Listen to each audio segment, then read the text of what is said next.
Aujourd'hui, j'avais envie de vous parler de hernie discale et des signes relativement graves que pourrait entraîner une hernie discale. Vous devez les connaître et savoir comment réagir lorsque vous les observez et je vous en parle dans quelques secondes.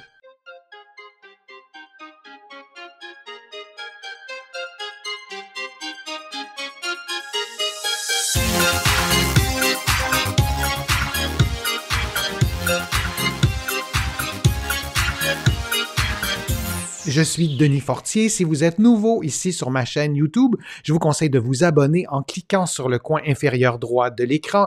Je vous invite aussi à vous abonner gratuitement à mon infolettre en visitant mon site web, le www.denisfortier.ca.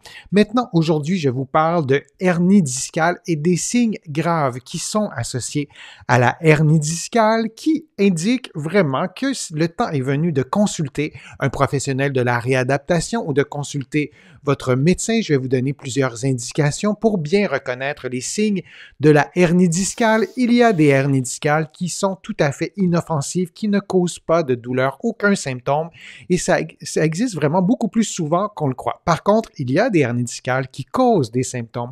Regardons un peu brièvement l'anatomie. Je vous présente les vertèbres et un disque intervertébral. Vous voyez que le disque se situe entre chacun des corps vertébraux des vertèbres et il y a évidemment des disques intervertébraux entre chaque vertèbre. Et il y en a donc plusieurs. Et aujourd'hui, je vais vous parler plus spécifiquement des hernies discales lombaires. C'est vraiment la région du corps, la région lombaire, pour lesquelles on voit vraiment beaucoup plus de hernies discales parce que le disque est beaucoup plus sollicité, peut-être un peu plus fragile. Alors, vous voyez l'anatomie aussi de la vertèbre qui est vraiment très complexe. Il y a des articulations, il y a beaucoup de muscles aussi qui s'insèrent, qui s'attachent sur les vertèbres, bien qu'aujourd'hui, je vais surtout vous parler du disque. On n'oublie jamais qu'il y a des muscles, qu'il y a d'autres structures articulaires, qu'il y a une biomécanique complexe et on doit récupérer tout seul, entre autres la mobilité et la force,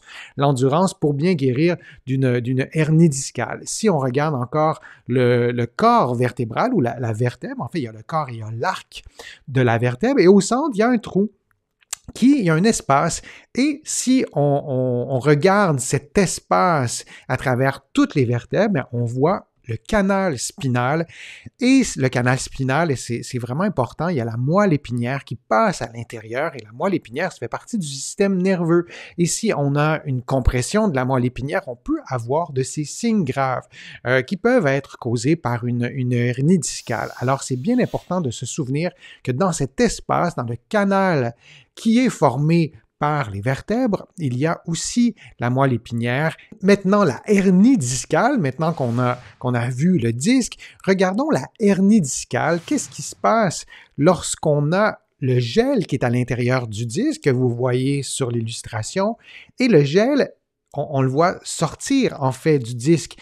On peut deviner que le disque est blessé et fissuré, ce qui laisse l'espace en fait au gel d'aller vers l'extérieur et d'aller comprimer, en l'occurrence, une racine nerveuse. Les racines nerveuses sont issues de la moelle épinière et participent à la construction des nerfs. Alors, une hernie discale peut aller comprimer donc une racine nerveuse et peut aussi, on ne le voit pas sur l'illustration que je vous montre en ce moment, mais pourrait aussi aller comprimer la moelle épinière. Alors lorsqu'on a une compression d'une racine nerveuse, dans bien des cas, on a de la douleur, on peut avoir une perte de force musculaire et on peut aussi avoir une perte de sensibilité. Et tout ça se manifeste non pas à l'endroit où se trouve la hernie, mais plutôt l'endroit qui est innervé par la racine nerveuse. Alors, vous pourriez avoir, par exemple, une sciatique, vous pourriez avoir les symptômes que je vous décrivais, une diminution de force musculaire, une diminution de sensibilité ou des sensations particulières, on va les appeler des parasthésies. Vous pourriez donc avoir des symptômes aux endroits qui sont innervés par un nerf précis ou par un groupe de nerfs si vous avez plusieurs hernies discales. Alors, si on regarde une autre illustration, alors on voit qu'il y a plusieurs niveaux, qu'il y a plusieurs disques. On voit la moelle épinière, on la voit sortir du canal spinal et on sait maintenant qu'au niveau des disques qui sont illustrés ici en bleu, alors on peut avoir une hernie discale. La hernie discale va se situer en postérieur, donc vraiment derrière, ou parfois en postéro-latéral, un peu plus sur le côté, et selon l'endroit où se situe la hernie, le risque de compression est un peu plus grand. Alors, si vous avez une hernie discale avec des symptômes, des irradiations aux membres inférieurs, parfois même la personne n'a pas de douleur au dos, c'est peut-être votre cas, parfois la personne n'a pas de douleur au dos, mais a des douleurs importantes au niveau du membre inférieur, qui a des pertes de sensibilité. Lorsque vous touchez à votre peau, vous ne sentez pas très bien et il peut y avoir d'autres manifestations aussi. Et tout ça peut être associé à une hernie discale. Alors, je vous montre une autre illustration de profil cette fois. Alors, vous voyez qu'au niveau inférieur, le disque est normal et vous voyez qu'au niveau supérieur, il y a un bombement qui peut, comme je vous le disais, aller comprimer et aller causer des symptômes. Maintenant, lorsqu'on a certains symptômes, des signes plus graves, c'est absolument important d'être vigilant et de consulter le plus rapidement possible un professionnel de la réadaptation. Si vous êtes au Québec, c'est des professionnels de la physiothérapie. Et si vous êtes en France, vous consultez un kinésithérapeute. Et dans les différents pays de la francophonie, le titre professionnel va varier, mais en général, on parle de kinésithérapeute ou de physiothérapeute, de professionnel de la physiothérapie. Alors, quels sont ces signes qui sont inquiétants, qui sont d'une certaine façon alarmants si vous avez une perte de force majeure et souvent relativement subite? Parfois, ça s'installe aussi progressivement. Par exemple, j'ai souvent des patients qui ne peuvent pas lever le pied. Les personnes vont marcher et le pied parfois même ne va pas bouger et les personnes vont risquer de tomber parce que le pied ne répond pas. Alors souvent, cette diminution majeure de force musculaire est attribuable à la compression nerveuse.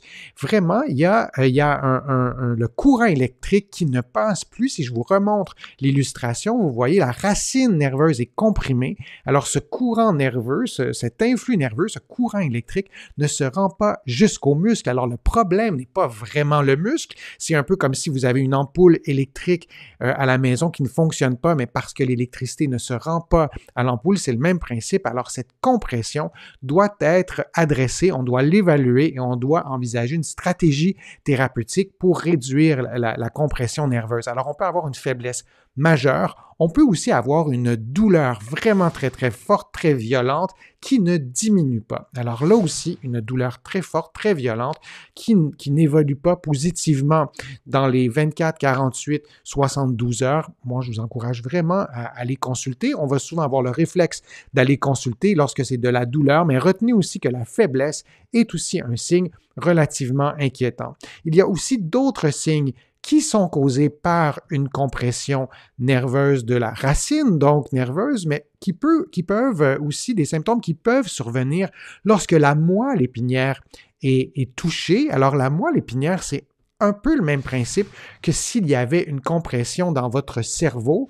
Ça fait partie du système nerveux central et on doit être extrêmement vigilant pour ne pas avoir des séquelles permanentes. J'ai eu des patients, par exemple, qui avaient des problèmes sphinctériens, qui avaient des problèmes urinaires, qui avaient des pertes de sensations, par exemple, autour de l'anus, par exemple, et qui ne souhaitaient pas intervenir. Ce sont des signes graves. Vous devez consulter et vous devez consulter rapidement. D'abord, pour s'assurer que c'est causé par une hernie discale, que ce n'est pas causé par un autre problème de santé, parce que ça pourrait être le cas.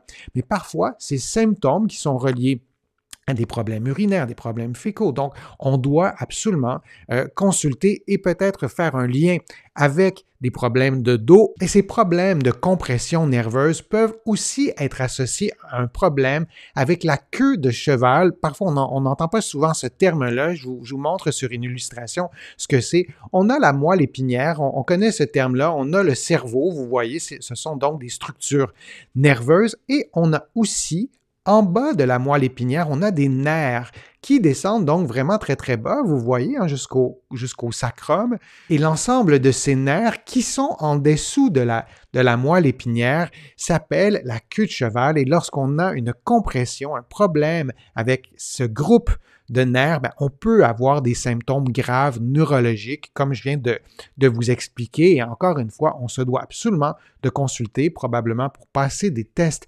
d'imagerie médicale pour vraiment bien comprendre ce qui se passe, parce qu'il y a d'autres problèmes de santé qui peuvent aussi mimer ça. Donc, on veut démêler les choses et opter pour la meilleure stratégie thérapeutique. Les stratégies thérapeutiques qui s'offrent à vous en présence de hernie discale, d'abord, je vous l'ai dit sommairement, mais vous allez trouver plusieurs vidéos sur ma chaîne YouTube, des exercices dans un contexte de sciatique, dans un contexte de hernie discale. Vous pouvez cliquer sur les liens que vous voyez dans le coin supérieur droit. Mais donc, on veut bouger, on veut faire des exercices, on ne veut pas s'immobiliser, on veut relâcher les muscles. Il y a des automassages que vous pouvez faire avec des balles. Vous allez trouver beaucoup de vidéos sur ma chaîne qui vous montrent comment faire. Il y a des exercices de mobilité très, très spécifiques avec la région lombaire et on n'oublie pas non plus une autre région du corps, le bassin, les os du bassin, le sacrum, les dernières vertèbres lombaires, le coccyx, cette dynamique biomécanique, elle est complexe et on doit la récupérer aussi dans un contexte de hernie discale, dans un contexte de compression nerveuse, lorsqu'on a eu de la douleur durant des semaines, des mois, parfois des années. Même les hanches peuvent aussi avoir encaissé certains problèmes de mobilité, de raideur, de tension musculaire. Alors vraiment, faut avoir une stratégie globale. Dans certains cas, de rares cas en fait, on peut décider d'opérer lorsqu'on a une compression de la queue de cheval, par exemple. Il y a parfois même une urgence pour être certain de ne pas avoir de séquelles permanentes qui peuvent vraiment altérer de façon significative la qualité de vie. Alors, ce n'est pas tous les cas de hernie discale ou de compression nerveuse ne nécessitent pas une chirurgie, bien sûr, mais ça peut être une stratégie thérapeutique. Alors, j'espère que ma vidéo vous a été utile pour bien comprendre les signes graves que vous devez connaître, que vous devez dépister en présence d'une hernie discale, en présence de douleurs au dos. Si vous avez aimé ma vidéo, je vous invite à cliquer j'aime, à la partager sur vos réseaux sociaux. Vous savez, ça me donne plus de visibilité, ça m'aide à produire de nouveaux contenus. Vous allez trouver aussi beaucoup d'informations sur mon site web, le www.denisfortier.ca. Il y a aussi beaucoup d'informations dans mes livres que vous allez trouver partout au Canada en librairie et sur le web. Mes livres sont aussi disponibles notamment en France, sinon un peu partout à travers le monde, là aussi en librairie et sur le web. Je suis Denis Fortier. Je vous remercie beaucoup. À bientôt.